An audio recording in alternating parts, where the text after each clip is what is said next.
Muy buena gente, ¿qué tal? Bienvenidos a mi canal, a esta que es su casa, una vez más. Tal y como les prometimos el otro día, íbamos a hacer algún que otro vídeo más antes del final de año y yo creo que el lunes 30, si no me equivoco es lunes, vamos a hacer un vídeo más con contenido jurídico. No se olviden, vengan a esta casa para aprender derecho de forma divertida, de forma práctica. ¿El derecho no es lo más divertido del mundo? Bueno, pero es de las cosas más necesarias del mundo porque rodea todos los ámbitos de la vida, absolutamente todos. Por lo tanto, yo creo que cualquier institución que conozcamos del derecho, del que tengamos una mínima noción o concepto, no está nada de más saberla. Se preguntarán por qué siempre tengo la misma música de las narices. Pues bueno, no es ni más ni menos porque es música de la que no me pueden reclamar derechos de autor, ¿de acuerdo? Sus autores llevan muertos mucho más de 80 años y cuando una obra literal, artística o científica lleva más de 80 años su autor fallecido, pues la obra se transforma con carácter público, ¿de acuerdo? Por lo tanto, en principio, por eso uso este tipo de música, para que no me venga la SGAE y otro tipo de organización, asociación o persona física, pública o privada a tocarme las narices, ¿de acuerdo? Bien, hoy vamos a hablar de algo muy interesante, o al menos eso espero, y son las fuentes del derecho. Una vez me acuerdo, al poco de hacer yo el directo con Félix Río en su canal de criminología, les recomiendo por cierto el canal Félix Río, criminólogo, un canal extraordinario en el que se pueden conocer y podemos hablar de cualquier tipo de crímenes de carácter económico y por supuesto crímenes de sangre, crímenes no resueltos. Es una persona con muchísimos conocimientos, un grandísimo perito y un gran comunicador. No sé si él me hará la misma publicidad a mí, pero yo desde luego que lo admiro como persona y muchísimo como profesional también, ¿de acuerdo? Pues creo que fue al poco que un chico me escribió al canal y me dijo si podía hablar de las fuentes del derecho. Pues vamos a hablar de las fuentes del derecho. Creo que esta persona era de LATAM, de Latinoamérica. No sé si tienen el mismo sistema judicial, pero desde luego que el sistema de fuentes es muy parecido, solo que nosotros tenemos ciertas particularidades porque formamos parte de determinados tratados internacionales, como por ejemplo la ONU, y también nosotros formamos parte de la Comunidad Económica Europea. Por lo tanto, no tenemos a lo mejor las mismas vinculaciones internacionales que pueden tener los países de Latinoamérica, especialmente países como Cuba, países como Venezuela, que no creo que formen parte, o que si forman parte de las Naciones Unidas, pues no forman parte de la Comunidad Económica Europea o de otros tratados, ¿de acuerdo? Pero bueno, vamos a hablar de las fuentes del derecho, es decir, cómo se genera el derecho. De ahí la palabra fuentes, es decir, cómo emana el derecho, de dónde salen las normas, ¿de acuerdo? Y todas las normas son leyes, pues bien, nosotros vamos a salir del modo stream, y vamos a explicar cómo nacen las normas, cuando se cumplen, el que quiera cumplirlas y por parte del Poder Judicial cuando os dé la gana aplicarlas, ¿de acuerdo? Pues bien, vamos nosotros a sacar, voy a reducir mi enorme cabezón, como es de costumbre, y vamos a explicar qué son las fuentes del derecho. Yo creo que ahí está bien, ¿verdad? Sí, yo creo que ahí está bien. Voy a reducir un poco más el tamaño de mi cabezón y vamos a hablar pues de el nacimiento de las normas jurídicas. Las fuentes del derecho, nosotros, cuando yo era estudiante, nunca di clases de derecho, aunque yo creo que podría darlas, pero la verdad es que no me interesa. No voy a besarle el culo a ningún partido político para que me meta en ninguna universidad, las cosas son como son. No me gusta besar culos, ni que me lo besen. Entonces, pero me encantó ser alumno y fui alumno a mi manera y por eso estudié en la UNED, porque no quería vinculaciones políticas de ningún tipo, ni quería mostrar colores políticos para aprobar ni para poder sacar mi carrera. Entonces, las fuentes del derecho nosotros los juristas lo conocemos como el lugar del que nace el derecho. Ustedes dirán, ¿será la ley? No, la ley no es la única fuente del derecho. El derecho se puede conceptualizar de diversas maneras, ¿de acuerdo? Es decir, hay muchos conceptos de derecho. Son todas aquellas normas que regulan los comportamientos de la sociedad, ¿vale? ¿Pero qué son? ¿Las normas escritas? ¿También existirán normas que no son escritas? Bueno, de ahí viene el derecho positivo y el derecho natural, que nosotros no vamos a entrar en eso, que algún día lo podré explicar. Pero las fuentes del derecho son los puntos de los que nacen las normas que regulan los comportamientos de la sociedad. Normas escritas o no escritas, lo que ustedes quieran. Ustedes podrán ser ius positivistas o ius naturalistas, lo que ustedes quieran. Pero son los puntos de los que nacen las normas, ¿de acuerdo?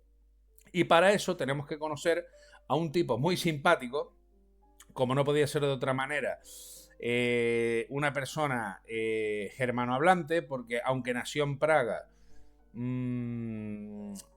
es una persona que tiene que ver con el antiguo imperio austrohúngaro, que es Kelsen. Este señor lo voy a rodar un poco, se llama Hans Kelsen.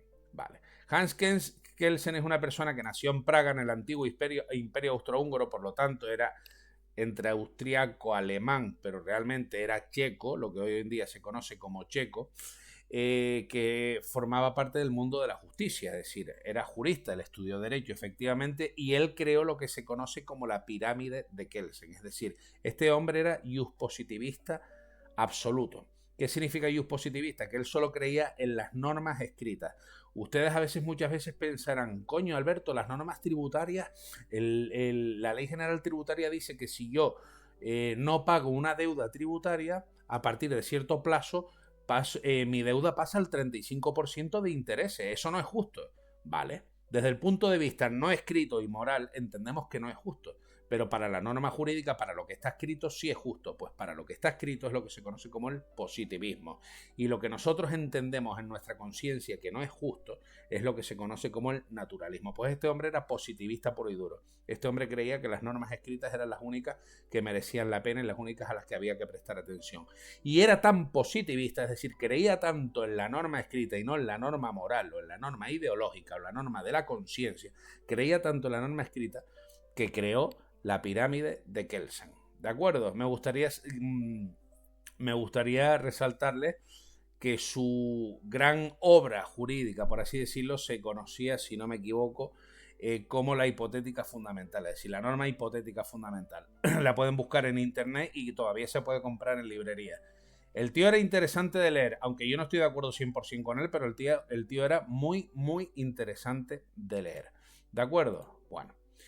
Esta es la pirámide de Kelsen, pero muy básica, ¿de acuerdo? La pirámide de Kelsen viene a imprimir cuál es nuestro sistema de fuentes jurídicas, cuál es nuestro sistema de normas.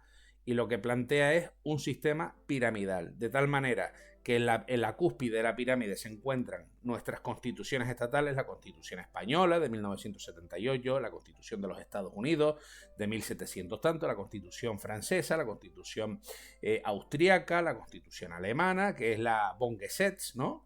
Que es una ley fundamental de 1950 y tanto, 60 y tanto, etcétera, etcétera. Es decir, formaría parte de la pirámide de las normas, es decir, de donde emana todo nuestro derecho, la norma más importante.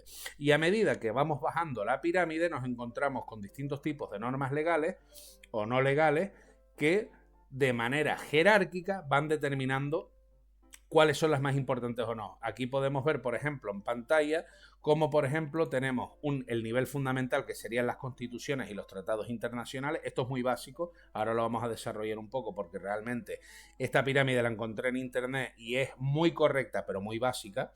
Después tendríamos con color azul el nivel legal, donde encontraríamos, por ejemplo, las leyes, ¿no? La ley orgánica, leyes ordinarias, la legislación delegada, que probablemente podríamos encontrar en este colar, y después, por ejemplo, en color verde, otro tipo de normas que no tienen nada que ver con los parlamentos ni con el Senado, del que no emanan normas propiamente dichas, pero sí disposiciones a cumplir.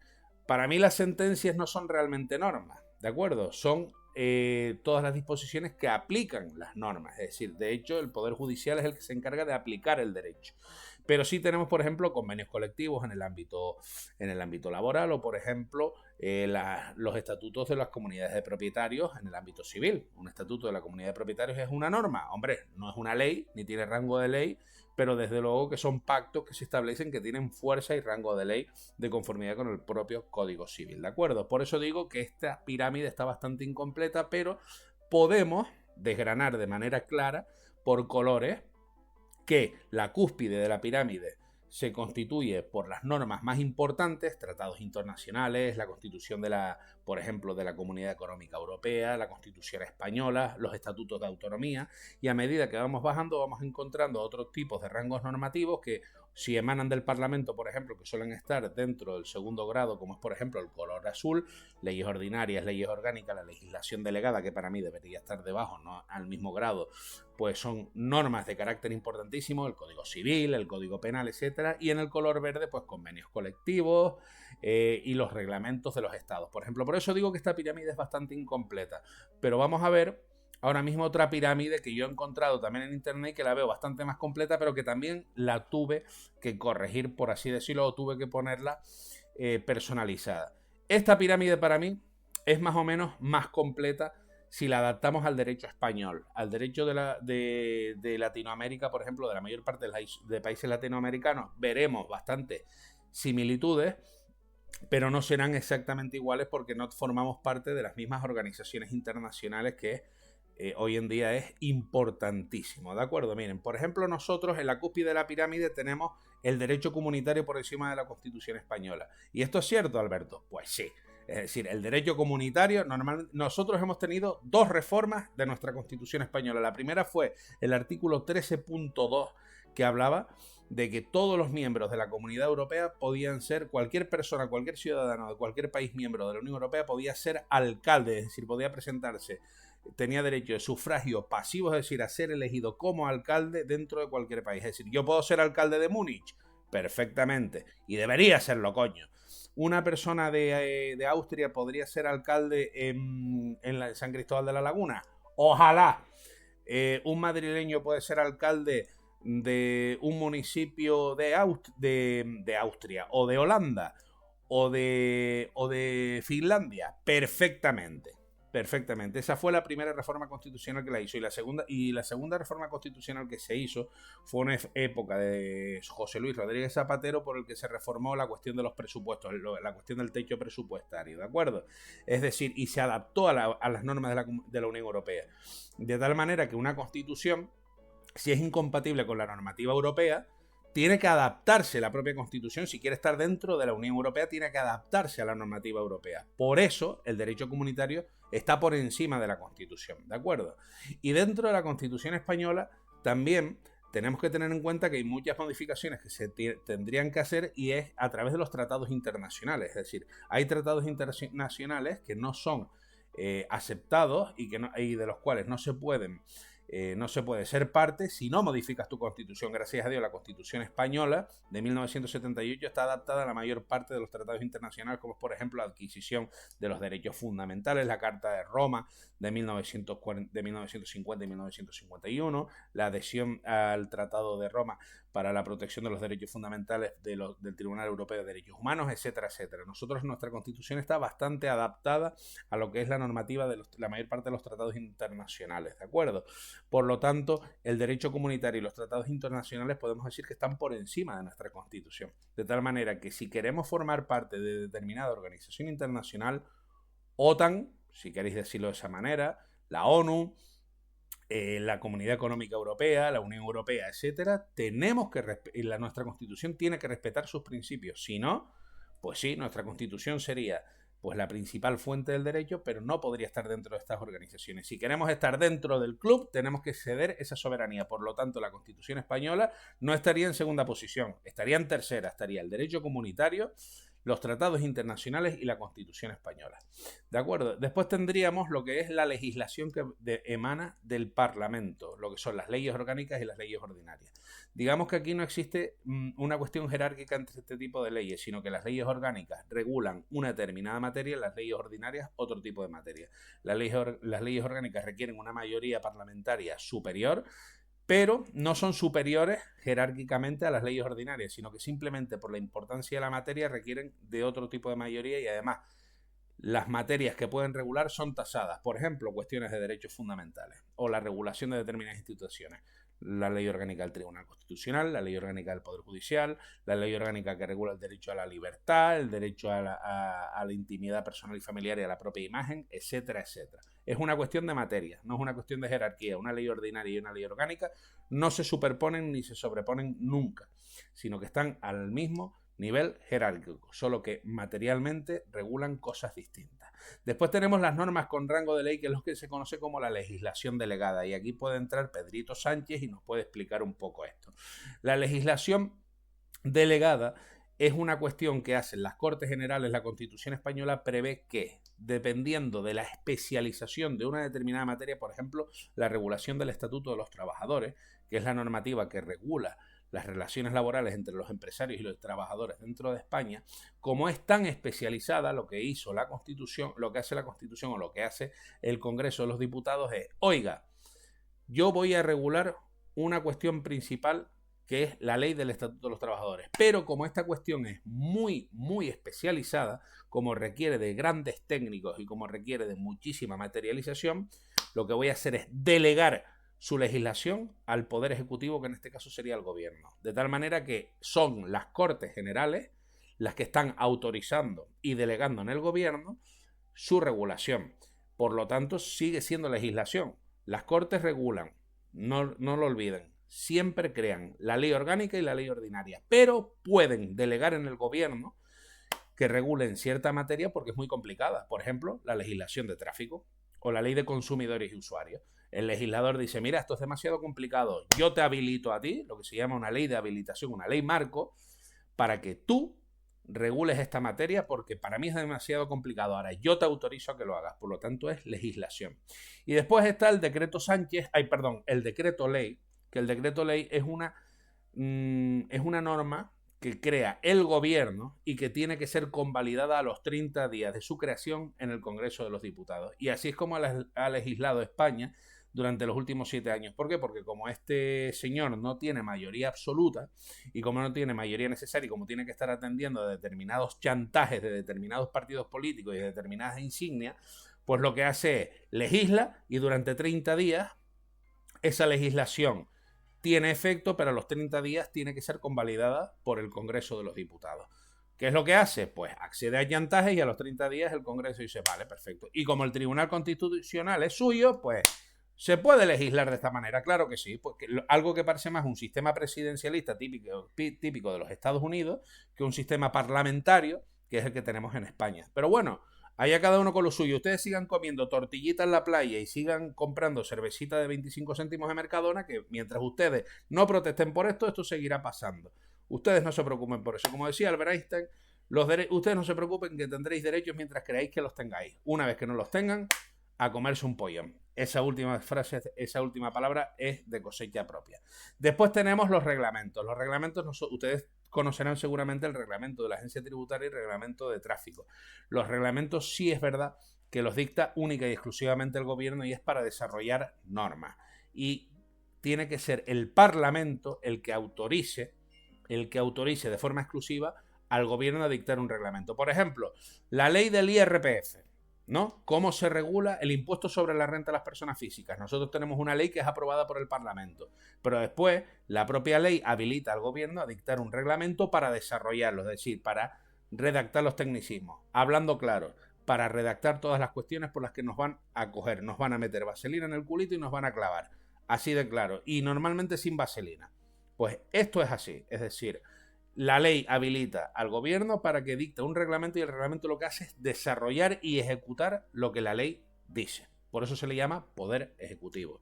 Y aquí yo cogí esta pirámide de Kelsen porque es la más completa, pero aquí tenemos los convenios colectivos, que esto es adaptado al ámbito laboral, ¿de acuerdo? En el ámbito laboral, efectivamente, los convenios tienen efecto o fuerza de norma, y después tendríamos el contrato de trabajo, que los contratos también son norma entre las partes. Y después tenemos los usos y costumbres, que serían la costumbre y los principios generales del derecho. Y aquí lo que he hecho es corregir un poco la última diapositiva. Aquí lo tenemos, ¿ven? Por ejemplo, en verde puse los tratados internacionales en verde, ¿Por qué? Porque yo creo que los tratados internacionales están por encima de la Constitución española, siempre y cuando España quiera formar parte de determinadas organizaciones internacionales. ¿De acuerdo? Tal y como hemos explicado antes. Pero, por ejemplo, he puesto en naranja convenios colectivos y contratos de trabajo porque por debajo del reglamento, además de las órdenes ministeriales, las circulares y otro tipo de normativa ejecutiva que existen dentro de la administración pública, nosotros tenemos, digamos, normas superiores al contrato de trabajo, por ejemplo, o a un contrato, por ejemplo, de arrendamiento de vivienda, que tiene efecto de norma. Por ejemplo, pues los estatutos de una comunidad de propietarios. Nosotros aquí, donde vemos convenio colectivo, en el ámbito laboral los convenios colectivos están firmados por los sindicatos, los sindicatos y las asociaciones empresariales, y tienen fuerza normativa, por ejemplo, en una determinada provincia o en un determinado sector o a nivel nacional. Como ustedes saben, el Estatuto de los Trabajadores regula las relaciones laborales entre los empresarios y los trabajadores, pero los convenios colectivos desarrollan determinadas materias. ¿Quiénes pueden redactar los convenios colectivos? Pues las organizaciones sindicales y las organizaciones empresariales. Por lo tanto, si existe un convenio colectivo provincial para la hostelería, todos los restaurantes y todos los comercios que estén bajo su ámbito de aplicación, ese convenio colectivo es norma jurídica. Pues en el caso, por ejemplo, civil, si no queremos poner los convenios colectivos, pero queremos, por ejemplo, poner en el ámbito civil las comunidades de propietarios, pues los estatutos de las comunidades de propietarios, para todos los propietarios de esas viviendas que forman parte de esa comunidad, es una norma jurídica. Es una norma jurídica. No es una ley, ni es un reglamento, pero es una norma jurídica. ¿De acuerdo? Por lo tanto, son lo que se conoce como normas supracontractuales, es decir, que superan, que están en el que estás bajo el ámbito de aplicación tú y varias personas sin que llegue a ser un contrato. Y después, por ejemplo, por debajo tenemos en el ámbito laboral los contratos de trabajo. ¿Los contratos de trabajo son normas jurídicas? Sí, de hecho el Código Civil dice que los contratos tienen fuerza de ley entre las partes, siempre y cuando no vayan ni contra la ley, ni contra la moral, ni contra el orden público. En el ámbito civil, ¿dónde podríamos verlo, por ejemplo? Pues muy fácil.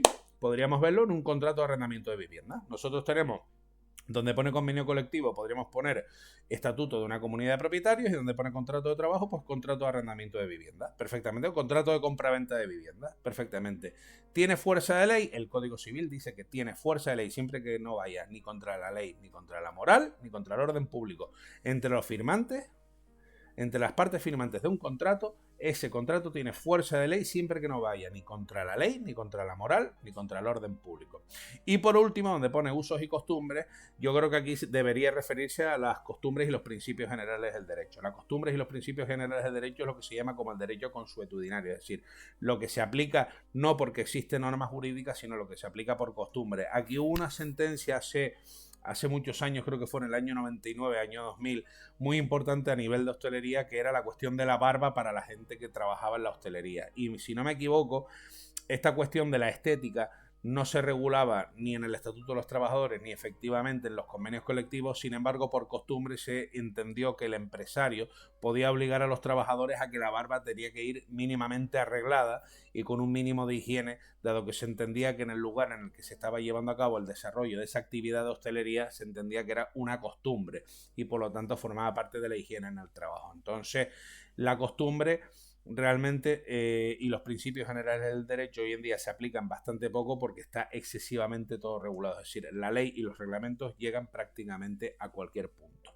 Y otra cuestión, antes de ir terminando, que me gustaría que ustedes tuvieran en cuenta, fíjense en la pirámide de Kelsen. Vamos a volver un poquitito atrás y ya estamos a punto de terminar. Ya no les vuelvo loco, me fastidia tener que decirlo de esta manera, pero bueno, fíjense en el color rojo. Nosotros el nivel fundamental, nosotros tenemos el nivel legal, fundamental, el legal y el base, ¿de acuerdo? Los contratos de trabajo, etcétera, estarían en el nivel base. En el nivel legal ya hemos visto que está la legislación ordinaria y la legislación delegada, es decir, cuando el Parlamento delega en el gobierno regular una determinada materia porque ellos no tienen esos tecnicismos para hacerlo. Con lo que cobran no tienen medios, me cago en la leche, pero bueno. Y después tenemos el nivel fundamental, que era la Constitución, en este caso eran las normas comunitarias, los tratados internacionales y la Constitución española. Pues bueno, hubo un problema a partir de los años 80 en el que la gente decía, ¿y qué pasa con los estatutos de autonomía? Porque yo soy valenciano y el Estatuto de Autonomía de Valencia no tiene fuerza de ley, tiene fuerza constitucional. Y si soy madrileño, y si soy gallego, y si soy canario, ¿qué qué posición tiene el Estatuto de Autonomía. No se preocupen, que a todos los que sean fanáticos de su comunidad autónoma o simplemente los que sean curiosos con respecto a la legislación de su comunidad autónoma, les he preparado lo que se conoce como el bloque constitucional. Voy a rodar aquí. Aquí lo tienen, ¿ves?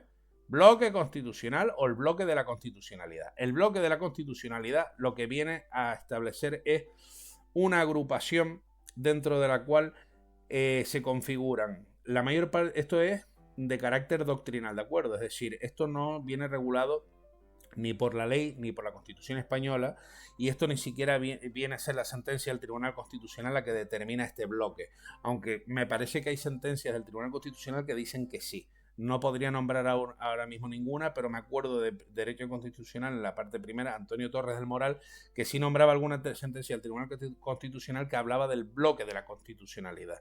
Pero bueno, esto es de creación doctrinal, es decir, esto lo han creado los profesores y la doctrina científica, es decir, los profesores universitarios. Y lo que vienen a decir es que esta cúspide de la pirámide, es decir, lo que hemos visto anteriormente,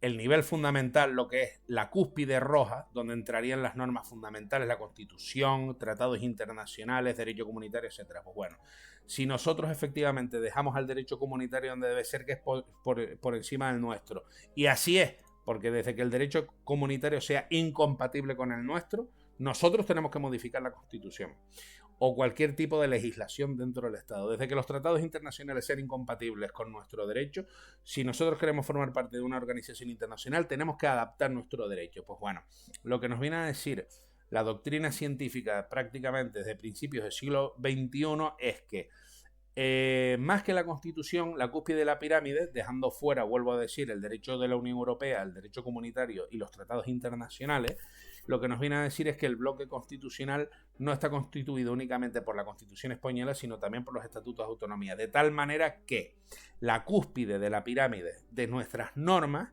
estaría constituido por la Constitución española y los estatutos de autonomía al unísono, concomitante, es decir, se estarían en paralelo, de tal manera que el Estatuto de Autonomía de Cataluña, de Extremadura, de Cantabria, etcétera, de Canarias, de Baleares, de Madrid, de Valencia, de las 17 comunidades autónomas y 2 ciudades autónomas, no estarían ni por encima ni por debajo de la Constitución. Sería algo parecido a lo que habíamos visto antes con respecto a las leyes orgánicas y leyes ordinarias. Estarían a la par, de tal manera que cada una se complementa. Es decir, la Constitución española te dice las bases y tu Estatuto de Autonomía regula, digamos, o complementa esas bases en tu territorio. Es decir, por ejemplo, la Constitución española y el Estatuto de Autonomía de Valencia, pues la Constitución española te regula las bases y el Estatuto de Autonomía de Valencia, digamos que lo adapta a su territorio. Y igual, exactamente igual para los 17 territorios. Por lo tanto, coño, Cataluña, ¿para qué cojones quieres independizarte si tienes más autonomía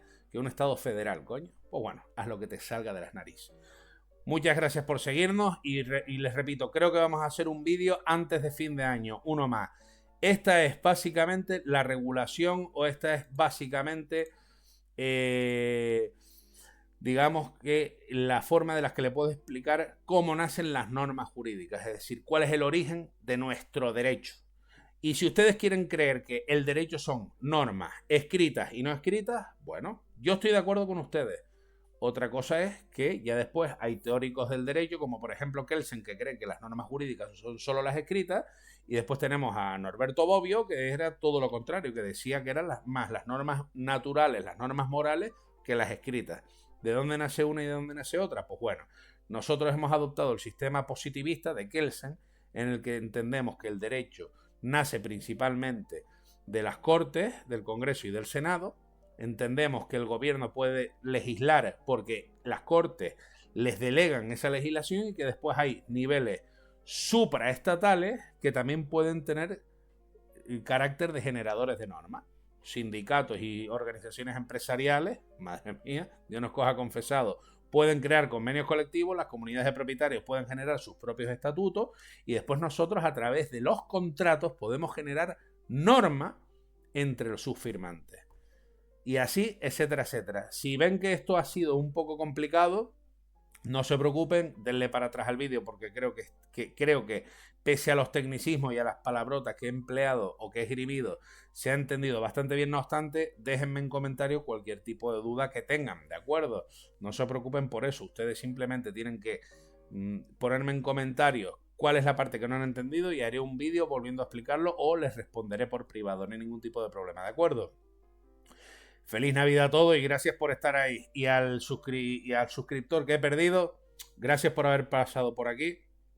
Y no te olvides, ha sido un placer saber que he estado en tu vida. ¡Felices fiestas!